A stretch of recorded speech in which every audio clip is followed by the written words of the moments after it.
We're going to start with the benign skin lesions, and then talk about pre-malignant, and then talk about the malignant skin lesions here. So again, a wide spectrum. And let's start with seborrheic keratosis, or SEB-K. So more typical in older patients is benign, and the most important thing to remember is stuck on. So you see a board question. This is stuck on plaque. Often hyperpigmented, from light tan to black. This is a SEB-K, okay? This is a clinical diagnosis.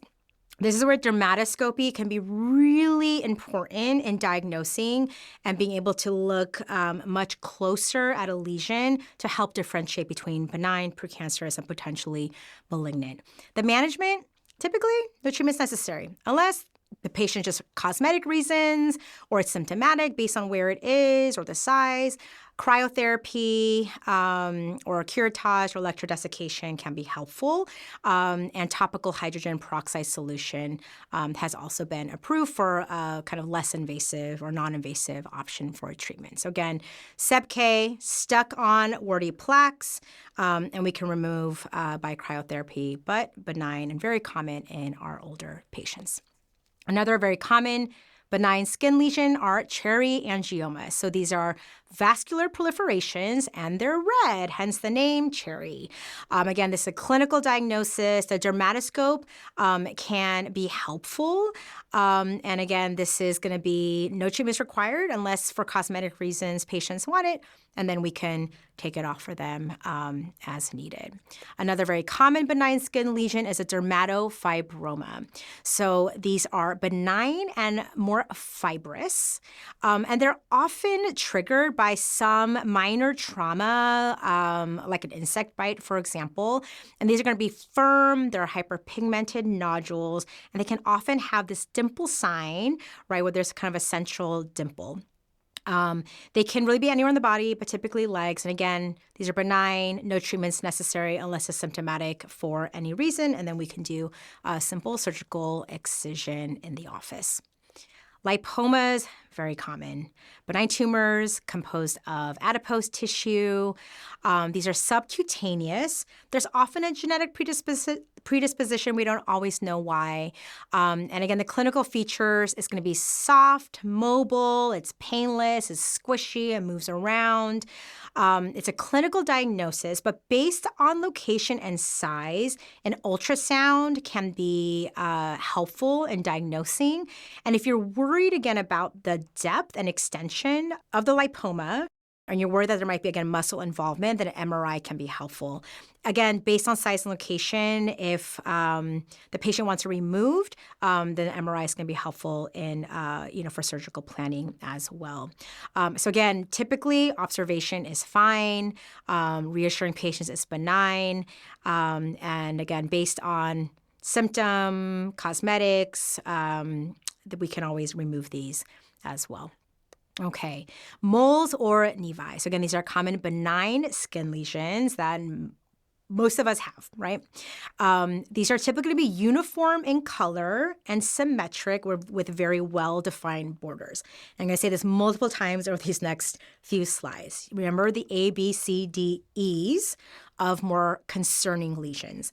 A for asymmetry, B for border, C for color, D for diameter, and E for evolving. And so the benign moles are when you don't have any of those issues, right? They're symmetric, there's a clear border, uniform in color, small, and not changing. Again, it's a clinical diagnosis. Dermatoscopy can be very helpful in differentiating and being able to more clearly see these A, B, C, D, E's of skin lesions. Management is going to be reassurance, observations, and you can offer removal for symptomatic or cosmetic reasons. Let's now move from benign skin lesions into precancerous lesions. The first being actinic keratoses, or what we call AKs. This is typically associated in fair-skinned folks with a lot of sun exposure. So we're going to see these in sun-exposed areas, and this can progress to squamous cell carcinoma or SCC. So here's some examples of what these AKs can look like. They're often rough, scaly, erythematous.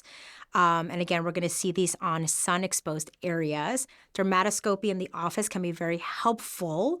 And the biopsy also typically is going to be important, especially if there are high risk factors. And again, these can progress to SCC with time.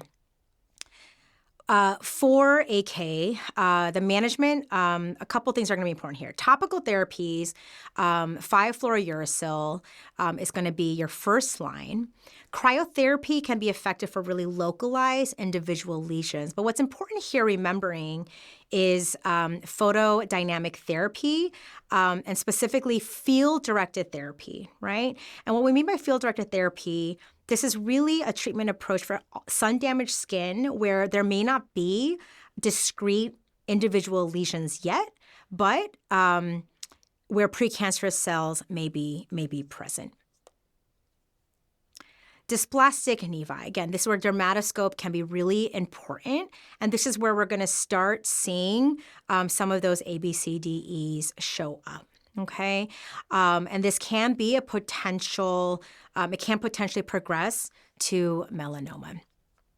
Again, so the ABCDE criteria, they're typically going to be larger than your common benign nevi, and usually that kind of cutoff is about 6 millimeters. Irregular borders, color variation, and is changing in some way. So again, the ABCDE criteria, asymmetry, border, color, diameter, and evolution. Dermatoscopy, again, really, really important tool in the office. If there's ever any even slight suspicion, we want a biopsy to assess for dysplasia and look at the pathology. Okay, so similarly for dysplastic nevi, the important thing here is going to be, if you're not biopsying, depending on where your clinical suspicion is, then really regular monitoring with the dermatoscopy and photo documenting so you can really see what those changes are is going to be important. But really, if there's any kind of suspicion, you just want to excise that, right? And again, for all of these precancerous lesions, sun protection, regular skin checks is going to be important.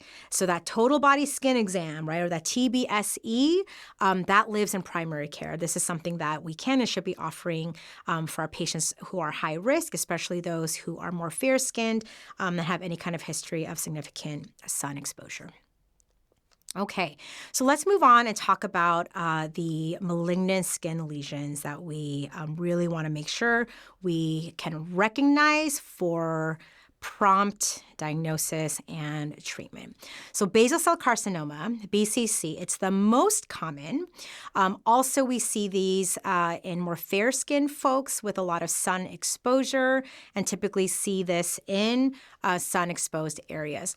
Now, there is potential for metastasis, but is more low risk, but it can cause some more local tissue destruction. The most common type of BCC that we see is in this top picture here. It's nodular BCC. And actually, let me go back to this other slide here, this top. That actually is a really kind of classic nodular BCC. It's a little bit pearly. It has that central ulceration, right? Again, the majority of BCCs is going to be nodular, but we can also sometimes see BCC showing up superficially like this, where it's more red, and you can see a really wide differential for other types of like inflammatory skin conditions. So dermatoscopy, but also really biopsy is going to be important here. Other types of BCC, morpheaform BCC can show up more like scar-like plaques, and can often be more aggressive and difficult to treat. But again, biopsy is going to be important here. So the management of BCC is going to be surgical excision, right? This is standard treatment. For any high risk or more like on the face, right, more cosmetically sensitive areas, the Mohs microsurgery is going to be great as well. For more superficial BCC, sometimes topical therapies can be helpful. If for any reason a patient's not a surgical candidate, radiation therapy can also be helpful. But really the mainstay here is going to be surgical excision. Okay, so that's BCC, the most common, the lowest risk for metastases. The next one we are going to be talking about is squamous cell carcinoma, or SCC. Now, this is second most common skin cancer after basal cell. Also, more seen in fair-skinned folks with chronic sun exposure. But this has a higher potential for metastasis than BCC. And you can see here, right, they could be similar. And so we don't know unless we biopsy. So some of the clinical features of SCC, erythematous, scaly, indurated. There's often, but not always, ulceration. And again, sometimes we don't know what it is, right? And so biopsy is going to be important. Clinical diagnosis with dermatoscopy, and then biopsy to confirm. The management of SCC, similarly to really all these cancers and BCC, is going to be surgical excision. Standard treatment, we want wide margins. The most surgery is really preferred for high risk or, again, cosmetically sensitive areas. And so the Mohs surgery is a precise technique, and it removes the skin cancer layer by layer. And kind of during the procedure, they're examining each layer under a microscope, and they repeat this process until no cancer cells remain. So what's great about the Mohs is that it maximizes the removal of all the cancerous tissue while preserving as much healthy tissue as possible. And it's completed in a single outpatient appointment, very effective. But again, it's a type of surgical excision. Topical therapy, similarly, 5-FU or imiquimod, radiation therapy for non-surgical candidates can be helpful as well. But standard treatment for both BCC and SCC will be surgical excision. Okay, let's move on and talk about malignant melanoma, which is less common, but is much more dangerous because of its potential for metastasis. So in the name, it comes from the melanocytes, often from pre-existing dysplastic nevi. So again, the A, B, C, D, E showing up again, right? A for asymmetry, B for border, C for color variation, D for diameter, over 6 millimeters, and E for evolution, right? So it's changing quickly. There's a genetic component, a history of sunburns, and sun exposure is also a risk factor for developing malignant melanoma. Now, there are different types of melanoma. The most common kind is the superficial spreading melanoma, flat, irregularly pigmented lesion. But we can also see melanoma in different forms, nodular, lentigo maligna, and famously, Bob Marley died from metastatic acrolentiginous melanoma that was initially misdiagnosed as a soccer injury on his toe. So again, just some pictures of the different types of melanoma, superficial spreading being the most common, but knowing that it can show up in different shapes in different places as well. The diagnosis is going to be biopsy, right? Again, dermatoscopy can help if you see something, you're not really sure, you're thinking about those A, B, C, D, Es and trying to help, make your decision whether you're biopsying now or, kind of watchful waiting and monitoring. But biopsy is going to be key for diagnosis and confirmation, as well as measuring, kind of how deep the melanoma is. The staging, again, because of its potential for metastasis, is going to be important for the management. Surgical excision is the mainstay treatment, and the lymph node biopsy, the sentinel lymph node biopsy, is also going to be important here for any melanomas that have greater than 1 millimeter in depth or any other high-risk features. Other therapies that are important for melanoma, there's adjuvant therapy like immunotherapy, or more targeted therapy for metastatic melanoma, and of course, regular follow-up, skin checks, imaging, et cetera, based on that stage. More and more, the role of immunotherapy, more targeted therapy, is going to be key in improving survival rates for advanced malignant melanoma. Okay. Let's talk about another type of malignant skin lesion called Kaposi sarcoma.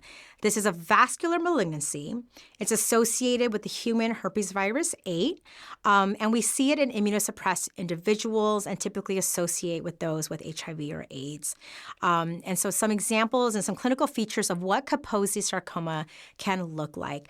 Typically, it's purple, red, brown, violaceous, and they can occur on the skin, but also mucous membranes and internal organs. The clinical diagnosis is going to be a biopsy showing these spindle-shaped cells. And again, it's a vascular malignancy, so we're going to see these vascular channels on the biopsy. The management is going to be primarily based on what it's associated with, right? So if it's HIV-associated Kaposi's, heart therapy is going to be first-line therapy. But for more localized lesions, depending on where they are, the size, and how extensive it is, radiation cryotherapy or even intralesional chemo can be helpful. And for more extensive or visceral disease, systemic therapy like chemotherapy will be important here as well. Okay, so those are our malignant skin lesions and the kind of understanding and being able to recognize benign, common benign to precancerous and malignant skin lesions is bread and butter primary care and family medicine.